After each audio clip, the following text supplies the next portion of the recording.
Hi guys, আসসালামু আলাইকুম। আজকে আমরা আসছি এই সদরঘাটে, এখানে পথচারীদের খাবার বিতরণের জন্য।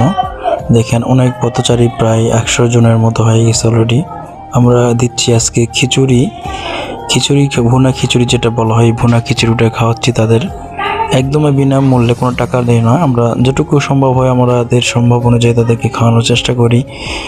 খাওয়ানোর তরফ থেকে হচ্ছে আমাদের ভালো কাজের হোটেলের যে পরিবেশনা, এই পরিবেশনা থেকে, এই ফান্ড থেকে খাওয়ানো হচ্ছে। তো তার সঙ্গে দেওয়া হচ্ছে আপনার ডাউল এবং ডিম। এই যে দেখেন ডিম দেওয়া হচ্ছে, একটি করে ডিম। তো সম্ভব অনুযায়ী যেটুকু সম্ভব হয়, আল্লাহ তাআলা তাদের রিজিকে যেটুকু রাখছে একবারে এক খাওয়ানো। প্রতি সপ্তাহে আমরা একবারকে খাওয়ানোর চেষ্টা করি, একবার এক একটা খাওয়ানো। কোনো সপ্তাহে পোলাও, মাছ, গোস্ত, যেটা আর কি আমাদের রিজিকে ওদের জোটে আর কি, আমাদের সামর্থ্য অনুযায়ী। প্লিজ সবাই সাপোর্ট করবেন, শেয়ার করবেন ভিডিওটা, যাতে আরও